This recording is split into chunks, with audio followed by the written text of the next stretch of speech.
Chemistry class 9 हम लोग पिछले क्लास में पढ़े थे, आयनिक कंपाउंड के बारे में पढ़े थे। इसके बारे में पढ़े थे आयनिक कंपाउंड के बारे में। और आयनिक कंपाउंड को बनाने के लिए क्या याद रखना जरूरी है? तो एटम्स का नाम, उसका सिंबल, उसका वैलेंसी निकालने का तरीका, मतलब वैलेंसी याद रखना जरूरी है, तभी जो है आयनिक कंपाउंड को हम लोग बना पाएंगे। आयनिक कंपाउंड को हम लोग एक दो को कल हम लोग एक दो को आयनिक कंपाउंड बनाए थे कि कैसे बनाया जाता है। तो आयनिक कंपाउंड बनाने के लिए वैलेंसी से याद रखना बहुत जरूरी है। क्या याद रखना बहुत जरूरी है? वैलेंसी से याद रखना बहुत जरूरी है। तो खैर इतना अभी है, उसके बाद में फिर हम लोग पढ़ेंगे आगे। अभी एक दूसरा टॉपिक है formula unit of ionic compound. Formula unit of ionic compound.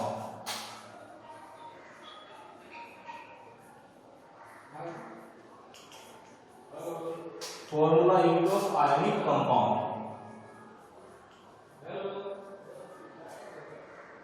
तो फॉर्मूला यूनिट क्या होता है? यूनिट का मतलब होता है वन। यूनिट का मतलब क्या होता है? वन। मतलब वन एटम को लेके जो एक एटम आयंस, एक आयंस, सिंगल आयंस को लेके जो फॉर्मूला हम लोग बनाते हैं वो फॉर्मूला यूनिट कहलाता है। सिंगल आयंस, एक आयंस, वन आयंस को लेके जो हम लोग कंपाउंड बनाते हैं उसको बोलते हैं formula unit of ionic compound. तो the simplest combination,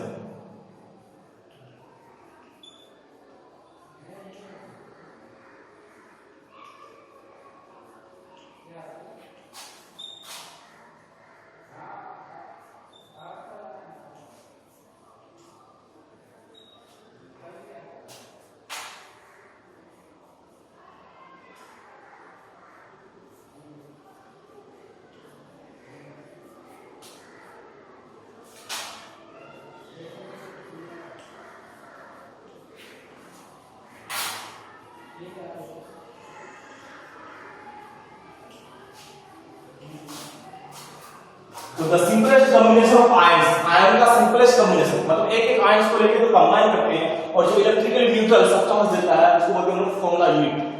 example, formula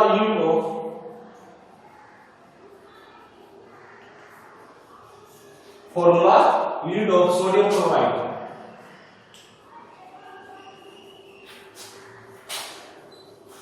क्या होता है?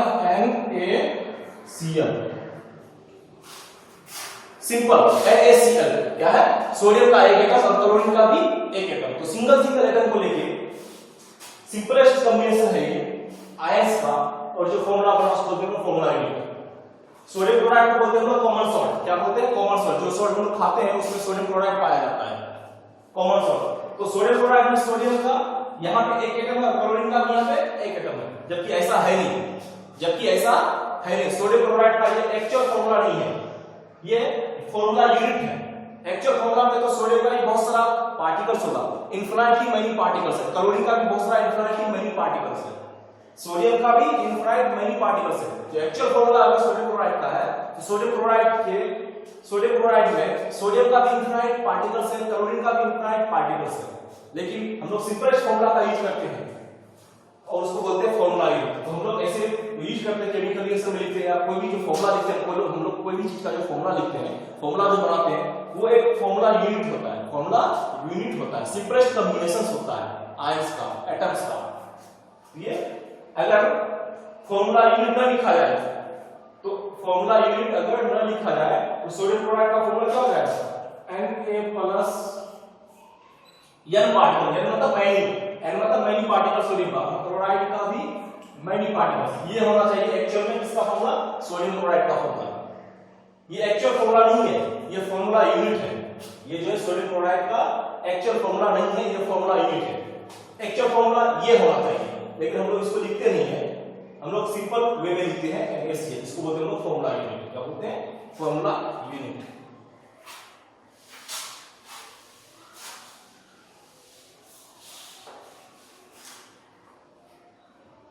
उसके बाद फॉर्मूला मास के बारे में हम लोग कल ही पढ़ चुके हैं। फॉर्मूला मास या मॉलिक्यूलर मास को निकालने के लिए सीखे हैं। 2-3 कंपाउंड या 4-5 कंपाउंड के बारे में हम लिखे थे, उसका फॉर्मूला मास निकालने के लिए या मॉलिक्यूलर मास निकालने के लिए सिखाए थे। तो खैर फॉर्मूला मास हो गया। अभी फॉर्मूला यूनिट, इसका डेफिनेशन और फॉर्मूला यूनिट को कैसे लिखा था सिंपल वे में वो याद रखना है।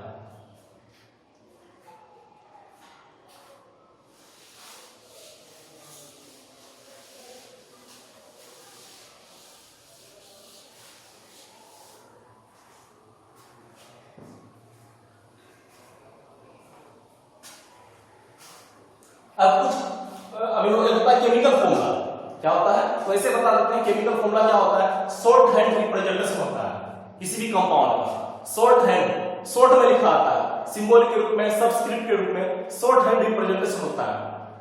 नहीं, तो केमिकल फॉर्मूला जो होता है एक शॉर्ट हैंड रिप्रेजेंटेशन होता है किसी भी कंपाउंड का, मतलब एक सिंबल के रूप में, और क्या बोलते हैं कि शॉर्ट हैंड रिप्रेजेंटेशन होता है सिंबल के रूप में और इसका लोअर फिगर के रूप में। तो केमिकल फॉर्मूला लिख ही लेते हैं, केमिकल फॉर्मूला क्या होता है, डेफिनेशन लिख लेते हैं केमिकल फॉर्मूला का। तो क्या होता है, शॉर्ट हैंड रिप्रेजेंटेशन होता है, मतलब शॉर्ट में लिखने वाला चीज, किसी भी एलिमेंट का नाम उसको सिंबल में रिप्रेजेंट किया जाता है, उसका लोअर फिगर भी उसके साथ रहता लगा हुआ। तो chemical formula it is the short hand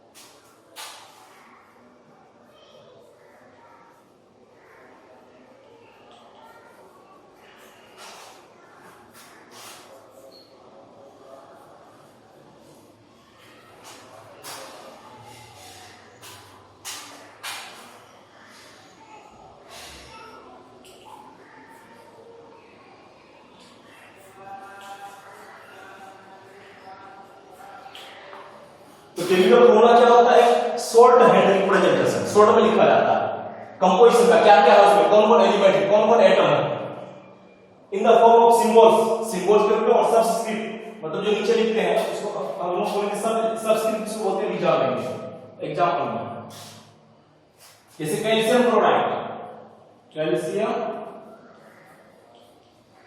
chloride, इसका फॉर्मूला होता है CaCl2, CaCl2। तो Ca से हो गया कैल्शियम और Cl2 से हो गया क्लोराइड, मतलब हो गया शॉर्ट हैंड रिप्रेजेंटेशन, मतलब इतना ना लिखे, शॉर्ट में लिखा गया है, कैल्शियम का शॉर्ट Cl, क्लोरीन का शॉर्ट Cl, क्या लिखा गया, कैल्शियम का शॉर्ट Ca, क्लोरीन का शॉर्ट Cl, तो शॉर्ट हैंड रिप्रेजेंटेशन हुआ। कंपोजिशन बताता है उसमें कैल्शियम है और क्लोरीन है, कंपोजिशन भी बताता है क्या क्या इसमें कैल्शियम है और क्लोरीन है। In the form of symbols, calcium Ca symbol है, Cl भी सिंबल है। सबस्क्रिप्ट, अब यहाँ पे देखो Ca के नीचे यहाँ पे 1 लगा हुआ है, क्या लगा हुआ है 1, मतलब कैल्शियम का एक एटम है लेकिन 1 को लिखा नहीं जाता है, और Cl के सामने 2 लगा हुआ है यहाँ पे नीचे लोअर फिगर, इसको Cl2, इसको बोलते हैं लोअर फिगर या सबस्क्रिप्ट, क्या बोलते हैं सबस्क्रिप्ट या लोअर फिगर। तो कैल्शियम के सामने यहाँ पे कैल्शियम का 1 एटम है Ca1 Cl2, तो ये जो 1 और 2 है उसको बोलते हैं सबस्क्रिप्ट, क्या बोलते हैं सबस्क्रिप्ट। तो कैल्शियम का एक एटम लिखा नहीं जाता है, 1 को अंडरस्टूड रहता है, और क्लोरीन का 2 एटम। तो कैल्शियम क्लोराइड का फॉर्मूला, केमिकल फॉर्मूला हो गया CaCl2। सोडियम ऑक्साइड,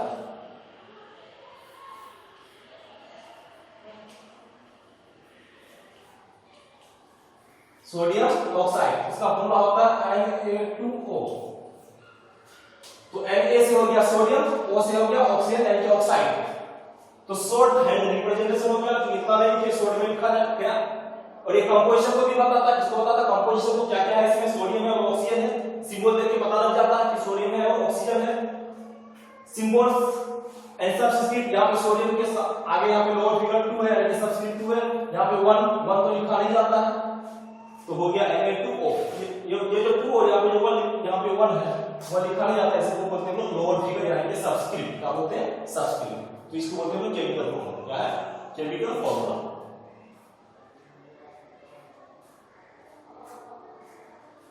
अब कंपाउंड कैसे बनाया जाता है, केमिकल कंपाउंड बनाया कैसे जाता है, जो इसमें जो फॉर्मूला आया कैसे लिखा गया, कैसे बनाया गया फॉर्मूला, तो उसके लिए हम लोग को एलिमेंट्स का नाम, सिंबल, वैलेंसी कैसे निकाला जाता है, जो हम बताए हैं, बहुत सारा चीज को याद करना बहुत जरूरी है।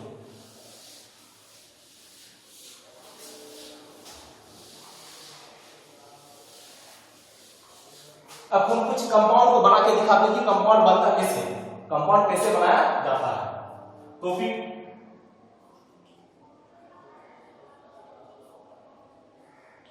formation of some molecular compound,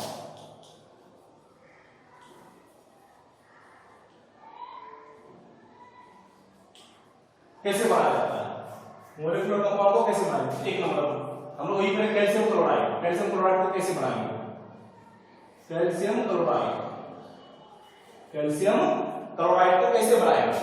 तो कैल्शियम का सिंबल Ca, कैल्शियम का सिंबल क्या होता है Ca, और उसका आयन कितना होता है 2, कल हम लोग पढ़े हैं। और क्लोरीन का Cl माइनस, यानी कि इसका हो गया चार्ज 2, इसका हो गया चार्ज 1, इसका चार्ज कितना है यहाँ पे, चार्ज का वैलेंस कितना है 2, इसका वैलेंस कितना है 1। तो जब फॉर्मूला बनाया जाता है तो ये इसका फिगर इसके साथ आके मल्टीप्लाई होगा और ये उसके साथ आके मल्टीप्लाई होगा, यानी कि ये 1 जो है इसके साथ आके मल्टीप्लाई होगा और ये जो 2 है इसके साथ आके मल्टीप्लाई। तो क्या हो जाएगा Ca1 और Cl2, Ca1 एंड Cl2। तो 1 तो लिखा नहीं जाता है तो हो जाएगा CaCl2, ये फॉर्मेशन हो गया। फिर हम लोग सोडियम ऑक्साइड पढ़ेंगे। क्या पढ़े, सोडियम ऑक्साइड। सोडियम ऑक्साइड कैसे बनाया जाएगा, सोडियम ऑक्साइड। तो सोडियम का Na चार्ज होता है +1, सोडियम का वैलेंस 1 होता है। ऑक्साइड का O चार्ज होता है 2 माइनस, कल हम लोग निकालने के लिए सीखे। तो इसका हो गया 1, इसका हो गया 2, एक चार्ज इसमें 2 चार्ज, तो इसका इसके साथ मल्टीप्लाई होगा और इसका इसके साथ मल्टीप्लाई। तो कैसे बन जाएगा Na2 और O1, लेकिन 1 नहीं लिखा जाता है तो हो जाएगा Na2 O। ये इसके साथ मल्टीप्लाई होगा और ये इसके साथ मल्टीप्लाई होगा, लेकिन इसको बोलते हैं क्रिस क्रॉस। क्या बोलते हैं, क्रिस क्रॉस मल्टीप्लिकेशन। तो कैल्शियम क्लोराइड कैसे बना, CaCl2 फॉर्मूला कैसे आता है वैसे, और सोडियम ऑक्साइड का फॉर्मूला Na2 कैसे बनता है, तो इस वे में, इस हिसाब से। एक दो और भी देख लेते हैं, एक दो और भी बना लेते हैं।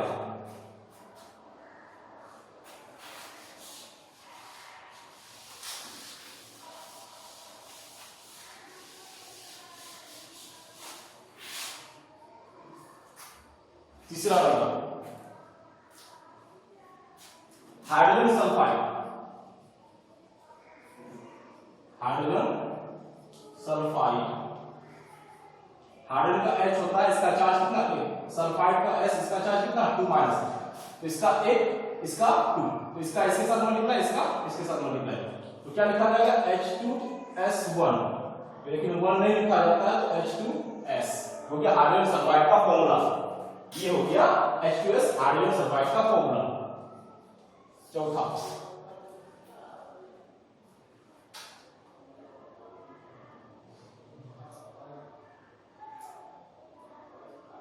Potassium chloride, potassium chloride.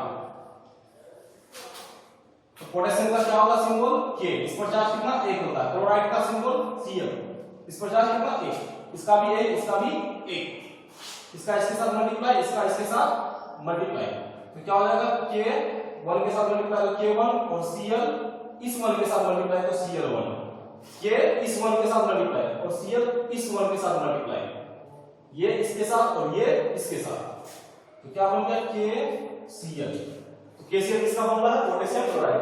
तो इसी तरह से मॉलिक्यूलर कंपाउंड्स को बनाया जाता है। तो मॉलिक्यूलर कंपाउंड्स को बनाने के लिए, कोई भी कंपाउंड को बनाने के लिए उसका एटम्स का सिंबल याद होना चाहिए, एटम्स में कितना वैलेंसीज होता है, ये सारा वैलेंसीज याद रहना चाहिए। वैलेंसीज याद रहेगा तो उसके बाद इसका वैलेंसी उसके साथ, इसका वैलेंसी इसके साथ, इसका वैलेंसी इसका वैलेंसी इसके साथ, ये वाला इसके साथ, किस क्रॉस होता है वैलेंसीज का, किस क्रॉस मल्टीप्लिकेशन होता है, और इस तरह से हम लोग मॉलिक्यूलर कंपाउंड्स का फॉर्मूला बनाते हैं।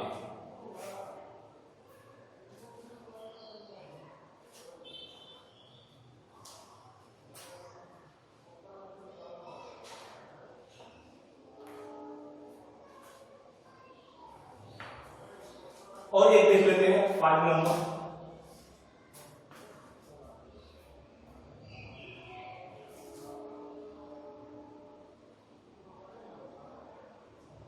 Sodium sulphide. Sodium sulphide, sodium का क्या होता है Na प्लस 1 चार्ज होता है, सल्फाइड का S, इसमें 2 चार्ज होता है। तो इसका वैलेंसी 1, इसका वैलेंसी 2, ये इसके साथ मल्टीप्लाई और ये इसके साथ मल्टीप्लाई, तो क्या बन जाएगा Na2S 1 तो नहीं निकाला था, इसे Na2S। ये जो हम लोग फॉर्मूला पढ़ रहे हैं ये सारा फॉर्मूला यूनिट है। क्या है? फॉर्मूला यूनिट की सिंपल कॉम्बिनेशन है, यानी कि हाइड्रोजन सल्फाइड का फॉर्मूला यूनिट H2S होता है, पोटेशियम क्लोराइड का फॉर्मूला यूनिट KCl होता है, सोडियम सल्फाइड का फॉर्मूला यूनिट Na2S होता है। उससे पहले भी जो हम लोग पढ़े बहुत सारा क्या फॉर्मूला यूनिट है, फॉर्मूला यूनिट। तो फॉर्मूला यूनिट जो होता है वो सिंपलेस्ट कॉम्बिनेशन होता है आयंस का, जो इलेक्ट्रिकली न्यूट्रल सब्सटेंस को एक्सप्रेस करता है, उसको हम लोग बोलते हैं formula unit, formula unit. Thank you, आज के लिए इतना, फिर नेक्स्ट टॉपिक के बारे में हम लोग पढ़ेंगे। तब तक इसको हम लोग को बहुत बढ़िया से पढ़ना है, ये चैप्टर बहुत इंपॉर्टेंट चैप्टर है। इसके बाद जो चैप्टर है आगे वो भी बहुत इंपॉर्टेंट चैप्टर है, ये सारा चैप्टर 10th में काम आएगा। इससे हम लोग को इस चैप्टर को और इसके बाद वाला जो नेक्स्ट चैप्टर है, दोनों चैप्टर को बहुत बढ़िया से पढ़ना है, बहुत बढ़िया से सोच समझ कर स्टडी करना है।